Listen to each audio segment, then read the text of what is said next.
earliest schools in England were in close association to cathedrals and monasteries, and created in order to train those intending to become priests and monks in how to perform the services of the church, but also to understand them along with the Bible and other literary Christian works. In the early days there were two different sort of schools, whereas one, grammar school, focused on teaching Latin, while the other, song school, focused on teaching and training people, boys, to teach in cathedral choirs. As mentioned, grammar schools were established to teach Latin, but in a way this was a rather troublesome thing for the church, seeing as there was always a risk that the grammar students would start devouring a wider range of literature, including the so-called pagan philosophy, which was not too kindly looked upon by certain members of the church, such as the Pope at this period of time. And some of the more famous old schools in the UK, which could be mentioned, would be Eton College, or rather the King's College of Our Lady of Eton beside Windsor, a privately founded, although called public, independent school for boys, founded in the 1400s, and the Harrow School, which was founded in the 1570s. The two schools are renowned for having produced a great amount of statesmen, among them several prominent politicians. As such, at least in the earlier part of the history of the education of Britain, it has almost always been those with enough money at hand that have been able to receive an education, or at least a higher one. But there were certain exceptions to this, however, when there were those from poorer family that were given the opportunity to study at university, given that they were considered talented enough. But later on, in the 1800s, education as a whole was divided on the basis of social class, while, for example, people from the working class were barred from higher education. Even so, more children attended school during this time period than previously, although the schooling itself was, for most, merely 1 year. During the time of the colonialism, the school and university system of England was exported and established in all of the colonial possessions. During the middle of the 1800s, England had around 700 grammar schools and more than 2,000 non-classical schools, the latter receiving funds from the government, while the former was mostly for the upper class, obtaining pupils from preparatory schools. Even so, there were exceptions, as a certain amount of change was brought about by headmasters of certain schools, with the aim to raise the academic standards within the institutions. In the 1870s, compulsory universal education was introduced for all British children between 5 and 13, and to oversee these, school boards were established. In the 1900s, the school leaving age was raised, and principles regarding child development started influencing the style in which younger children were being educated. Other things playing a part were the writing of Dewey, the emerging welfare state, and the growing concept of secondary education for all, announced by the Labour Party in 1923. In 1944, a tripartite system of grammar schools, secondary modern schools, and secondary technical schools were established, although following the Second World War, another system, one featuring comprehensive schools, was gradually introduced in Britain. The latter later on replaced the former in the 70s. The school year in England starts in the beginning of September. Education is compulsory for all children aged between 5 and 16, but school is not, so children are not required to attend school if they are educated at home. The English academic year runs from September to July. Schools are open for 195 days each school year. The school year is 39 weeks long and divided into 6 terms separated by holidays. Term 1 is September to October, followed by a 1-week holiday. Term 2 is October to December, followed by a 2-week Christmas holiday.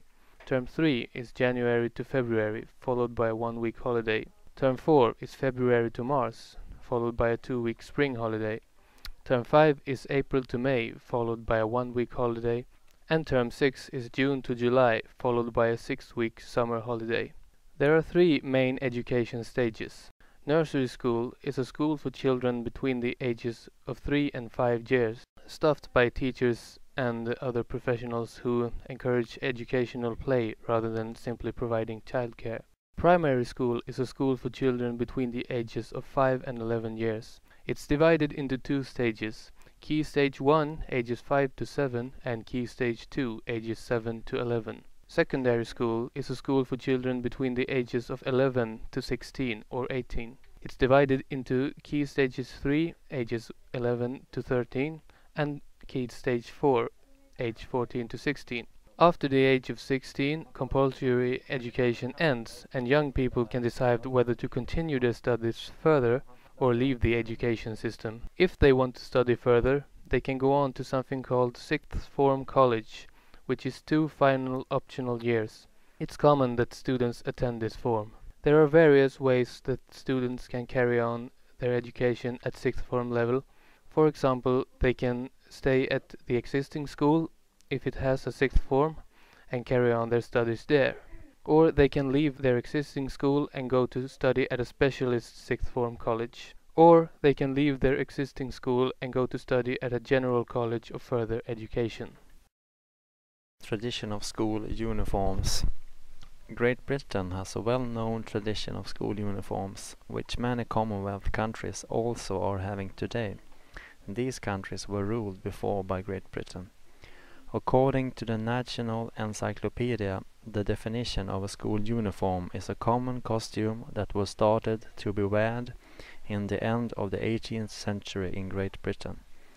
It consists a jacket in the school's color, with trousers or skirt, and with the school's emblem on the jacket.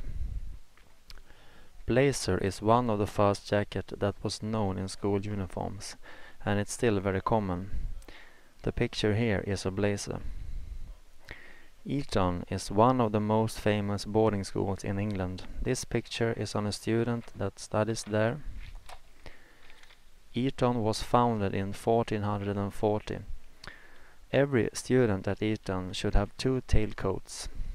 The price for one tailcoat is 2,400 Swedish crowns, so that is very expensive. If you compare England with Sweden when talking about school uniforms, then in Sweden it's very seldom that schools has uniforms. There has been some private schools that had uniforms, and some secondary schools have had the tradition that the students must wear a hat when they are out on the school area on pauses. Although Sweden doesn't have school uniforms, it's forbidden to wear clothes that go against the basic values in the school. For example, you can't walk around with symbols and clothing that are Nazi. Proponents for the school uniforms think that the uniform stops competition about branded clothes. The children with less wealthy parents doesn't have to feel outside. A school uniform can also contribute to strengthen the fellowship and the school identity. It can also contribute to that we get less cases of mobbing.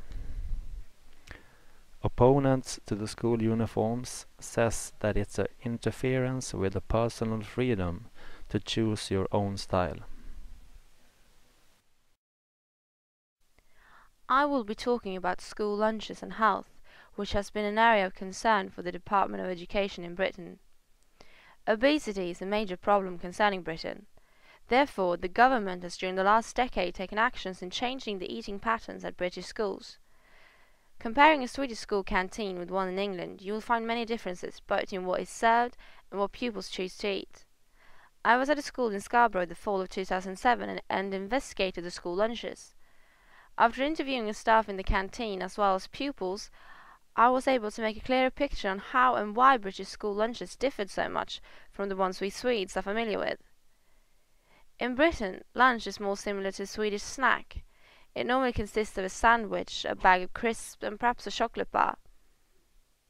New regulations on compulsory serving of healthy alternatives has been made, but in the end, it all comes down to what the pupils choose.